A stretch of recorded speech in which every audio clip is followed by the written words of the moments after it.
narkoba merajalela di Indonesia. Ada yang divonis penjara, tapi tetap bisa bebas berkeliaran. Konspirasi dengan oknum yang siap dibayar demi bisnis haram terus berjalan.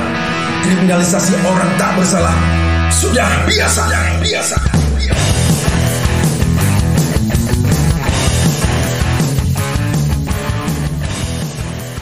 Jangan ragu-ragu. Melihat pejabat pemimpin melanggar, laporkan. Sekarang kita punya teknologi. Setiap rakyat di desa bisa menggunakan gadget. Kalau ada bukti pelanggaran, segera siarkan. Jangan terima penyelewengan. Jangan mau terima pejabat yang berbuat sekendak dirinya dan tidak setia kepada bangsa dan negara. Ya. Sebenarnya 92 orang ya bilang ke saya apa saya pikir soal situasi tersebut. Apa saya mau bilang? Kita harus terima kasih ke wartawan yang paling berani dari awal, yang profesional, jujur, dan benar-benar wartawan. Itu sangat bagus. Kita super harus terima kasih ke dia, wartawan dari Radar Bali ya. Nomor 2, kita sangat terima kasih untuk Polda Bali, especially untuk Pak Kapolda Mr. Daniel. Karena saya tahu dia sendiri datang ke banyak TKP ya. Dia atensi kasus tersebut. Ini karena polisi lakukan waktu ini sangat bagus, terjadi bagus ya. Ini oknum imigrasi 2 orang tersebut ya, bagus sekali ya kalau mereka tangkap. Saya pikir pribadi, mereka sebenarnya bukan preman ya, mereka harus protect negara, protect orang, tapi mereka punya baju, punya seragam ya, tapi lakukan kriminal, mereka harus dapat hukuman lebih berat. Kalau menurut saya ya, lebih bagus mereka seumur hidup di penjara, karena mereka terlalu berani. Ini polisi bilang 27 TKP. Kita semua tahu ya, ini sangat lebih daripada 27 TKP ya. Tapi 27 TKP ya, ini udah dibuktikan. Kalau udah dibuktikan 27 TKP, saya mau tanya ya, di mana bosnya mereka? Nggak mungkin mereka bisa kerja sendiri tanpa backup dari bosnya mereka. Berarti pasti ada pimpinan ya, pimpinan yang jaga mereka, dapat duit dan apa lagi ya. Ini semua harus cek sama polisi ya. Ini untuk Kapolda, untuk Polda, untuk wartawan, untuk semua wartawan lain yang mekan kasus tersebut ya. Bagus sekali. Oknum imigrasi finally dapat sesuai hukum. Dan sekarang apa sesuai situasi saya ya, Pak RI1 ya bilang seperti ini. Apa aja yang dilakukan pemerintah tidak sesuai aturan, lapor.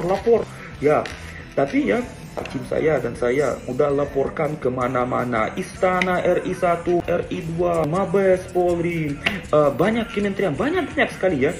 Dan Komisi 3, Komisi 13 ke Senayan. Sebenarnya saya juga ya lihat di internet ratusan ribuan ya komentar kalau semua orang bilang nggak jelas Senayan kerja apa, untuk apa. Ya, saya juga paham kenapa mereka pikir seperti itu ya, karena ini benar sangat lama ya udah terjadi. Tapi maaf ya, walaupun itu sangat lama, saya lihat senator di Senayan sangat pintar.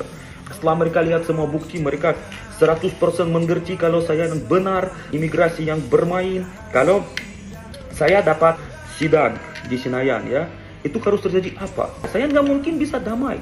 Tahu berapa kali udah dari oknum imigrasi telepon ke saya? Mungkin 9 kali. Mereka telepon bilang, oke Pak Artyom, kita lebih bagus damai, ini kita teman. Mana mungkin saya mau kita teman atau saya harus damai? Tidak possible. Saya nggak pernah takut mafia WNA ya, risiko hidup saya. Mana mungkin pikir saya harus takut sama oknum koruptor di imigrasi kan? Tidak mungkin. Saya yakin dan saya janji setelah kita masuk sidang, saya buat maksimalkan biar oknum imigrasi, terserah siapa aja, wakil menteri atau kepala kantor, saya buat maksimalkan. Bukan mereka cuma capot dari imigrasi. Kenapa harus cuma capot? Harus masuk penjara sesuai hukum, sesuai undang-undang di Indonesia. Mereka lakukan pencemaran nama baik sama saya di sosial media. Ini sangat berat. Mereka deportasi saya tidak sesuai aturan. Mereka bermain Mereka deportasi saya cuman karena saya membantu polisi tangkap WNA yang jahat sekali jual narkoba, buat pemeriksaan.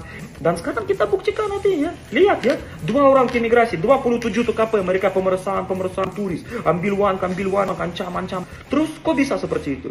Lihat ya, kasus imigrasi, maaf ya, tapi saya buka internet ya, banyak kasusnya imigrasi, korupsi, banyak sekali ya. Sangat cukup sudah seperti ini. Saya yakin setelah saya masuk ke Senayan, kita jadi buat sidang di sana, saya buat maksimalkan. Karena semua senator sudah paham siapa benar, siapa salah.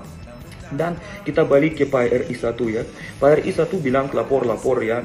Dan saya janji, kalau nanti di Senayan masalah super gampang seperti masalah saya juga nggak bisa urus, saya janji kita lakukan demo besar sekali, panggil ribuan orang. Kita lakukan demo super besar sampai RI 1 jadi bicara dengan kita. Dan pas Bapak jadi bicara sama kita, saya laporkan semua oknum, bukan cuma oknum imigrasi.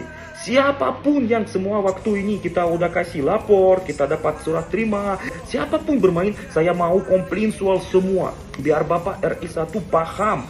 Saya sangat paham kenapa orang bilang Senayan nggak jelas, istana nggak jelas. Ya paham. Kalau orang dari jauh-jauh bagaimana? Bagaimana harusnya? Mereka datang dari jauh-jauh ya.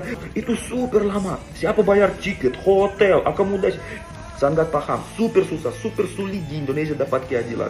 Tapi saya janji ya, dan tolong hukum. Kalau tidak bisa, kasus super gampang, kita tidak bisa selesai di Senayan. Setelah itu saya lagi pengejalan biasa ya.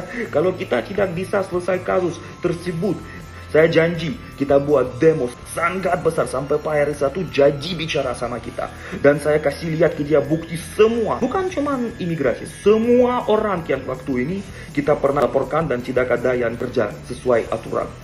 Tolong ya, merdeka, merdeka, seperti Pak RI bilang ya, merdeka, kita pasti menang, orang baik pasti menang. Dan soal oknum imigrasi yang sekarang tangkap di Bali dan masuk penjara, gas, gas, gas.